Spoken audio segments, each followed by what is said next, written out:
Assalamualaikum warahmatullahi wabarakatuh. Kembali lagi di channel Tomboati. Siji loro telu Baitullah dekat di hati. Alhamdulillah kita pagi ini jumpa lagi dengan saya Fahrul Razi yang sekarang mau membawakan tema atau materi tentang manasik umroh. Bagaimana sih manasik umroh atau ilmu-ilmu umroh yang perlu kita pelajari apa saja. Oke, sebelum kita masuk kepada materi pada pagi ini, kita baca suratul Fatihah sebagaimana para alim ulama dan para santri-santri ketika memulai pengajian atau mulai ngaji, maka membaca suratul Fatihah agar mendapatkan keberkahan ilmu tersebut. An hadhihi niyah wa ala kulliyatin sholhah ala mana wasalah sholih. Al-Fatihah. Bismillahirrahmanirrahim.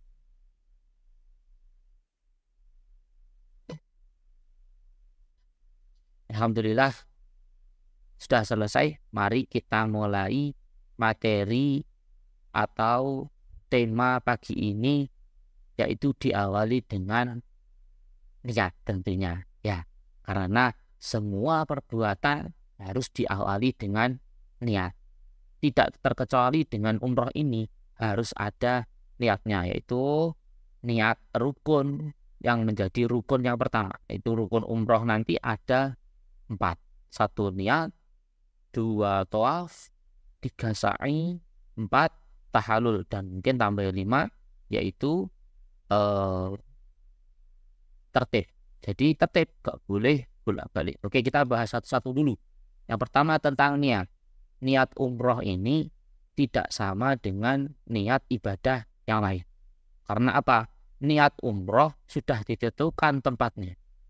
Tidak sama dengan ibadah lain seperti sholat atau puasa atau yang lain-lain. Kalau mungkin sholat di masjid, bisa niat di masjid. Sholat di rumah juga niat sholat di rumah, maka niatnya di rumah. Jadi niatnya menyesuaikan tempatnya dimanapun boleh. Kalau umroh ini tidak boleh, maka umroh ini harus niat pada tempatnya yang disebut mikot, seperti itu. Nah, mikotnya orang Indonesia atau tempat niatnya orang Indonesia di Yalamlam, karena rute pesawat dari Indonesia menuju ke Jeddah itu melewati Yalamlam. Maka niat umroh bagi jamaah Indonesia atau sekitarnya yang melewati Yalamlam, maka niatnya di atas pesawat. Bagaimana lagi? Karena Yalamlam akan dilewati oleh pesawat. Biasanya para kru pesawat akan menginformasikan ketika mau melewati Yalamlam, sehingga jamaah yang mau melaksanakan umroh langsung disuruh untuk atau dihimbau untuk siap-siap mengambil niat dan memakai pakaian ihram yang lengkap, baik laki-laki maupun perempuan. Nah, beda lagi dengan jamaah Indonesia atau sekitarnya yang memiliki paketan umrohnya ke Madinah dahulu. Maka setelah melaksanakan ibadah di Madinah, yaitu berziarah ke sekitar kota Madinah, yang di situ ada sejarah-sejarah Nabi yang pernah Nabi lakukan, dan juga kita berziarah ke makam Nabi, maka niatnya di daerah Bir Ali, itu Masjid Bir Ali. Ketika jamaah selesai beribadah di Madinah menuju ke Mekah, maka niatnya di Masjid Bir Ali, seperti itu. Nah, kita beranjak ke rukun yang kedua.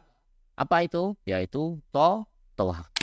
Tawaf adalah memutari Ka'bah 7 kali. Jadi putarannya harus 7 kali dan sempurna. Dimulai dari mana? Dimulai dari Hajar Aswad dan diakhiri di Hajar Aswad. Itu hitungan sempurna. Maka seseorang seyogyanya atau jamaah umroh seharusnya melewati atau harus sudah sampai di Hajar Aswad. Nah, jadi putar 1 kali terus sampai Hajar Aswad, berarti itu hitungan 1 sempurna.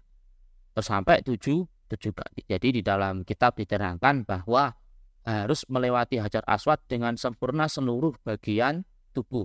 Jadi mungkin di putaran ke-7 tidak boleh jamaah umroh itu melewati hanya bagian tubuh, mungkin tangan saja dijulurkan atau bagian kepala atau mana, itu tidak boleh. Maka harus sempurna seluruh tubuh untuk melewati batas Hajar Aswad, maka itu sudah dihitung sempurna seperti itu. Nah, di dalam tawaf ini harus diperhatikan beberapa perkara. Nomor 1 tentunya yaitu harus menjaga pundak.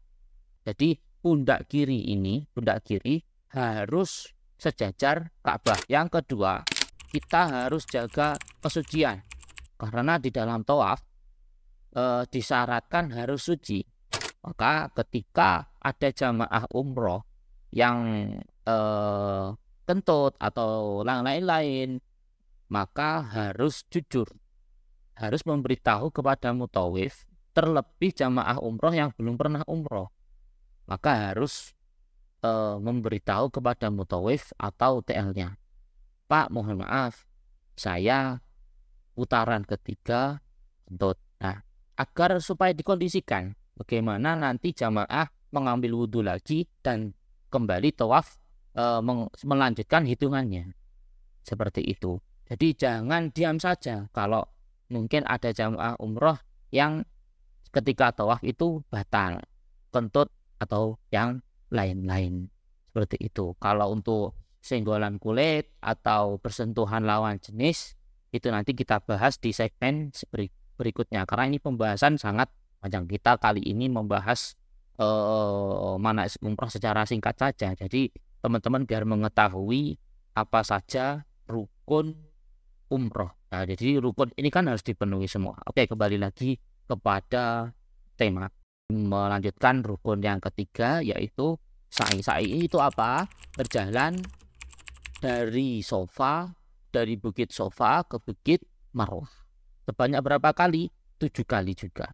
Jadi berjalan dari Bukit Sofa ke Marwah. Sofa, Marwah, Marwah, Sofa. 7 kali. Jadi hitungannya beda dengan tawaf ya. Karena kalau tawaf itu harus mengelilingi. Kalau sa'i tidak harus berjalan, tidak harus mengelilingi. Jadi dalam arti apa? Sofa ke Marwah 1, Marwah Sofa 2. Lalu lanjut lagi Sofa Marwah 3 dan selanjutnya sampai 7 kali, yang pasti diakhiri di Bukit Marwah seperti itu. Nah, di dalam sa'i ini tidak perlu adanya kesucian. Jadi jamaah umroh boleh ketika mungkin nggak kuat menahan kentut atau yang lain-lain, maka boleh. Beda dengan tawaf tadi, karena kondisi tawaf itu harus seperti kondisi sholat. Kalau sa'i ini tidak. Dalam kitab juga dijelaskan ketika mungkin membawa najis atau terkena najis yang sedikit, maka boleh seperti itu. Jadi kondisi sa'i ini beda dengan tawaf seperti itu. Terus lanjut ke rukun yang keempat yaitu tahallul. Jadi jamaah umroh harus tahallul. Tahallul itu apa? Memotong rambut. Setelah sa'i perlu diperhatikan bahwa bagi yang tahallul ini harus meminta tolong kepada orang yang sudah tahallul atau sudah memotong rambut. Jadi tidak boleh meminta tolong memotongkan rambut kepada orang yang belum tahallul seperti itu. Ini harus diperhatikan ya. Jangan meminta tolong kepada orang atau teman yang belum tahallul. Oke, menginjak rukun yang terakhir yaitu harus tertib, harus berurut-urut. Tidak boleh dibolak-balik. Mungkin kalian setelah niat pengen sa'i dulu atau pengen tahallul dulu, ya tidak boleh. Harus berurut dari niat, tawaf, sa'i dan tahallul seperti itu. Mungkin pembahasan untuk pagi ini selesai, dan mungkin ada teman-teman dari sahabat Tombati atau pemirsa setia Tombati channel yang menginginkan kita bahas tema apa, atau mungkin ada komentar, ada kritik saran, silahkan diajukan di kolom komentar. Jangan lupa like, komen, dan subscribe agar channel ini lebih berkembang untuk syiar kita. Oke, baik. Terima kasih atas perhatiannya. Saya akhiri. tombo ati Baitullah dekat di hati. Wassalamualaikum warahmatullahi wabarakatuh.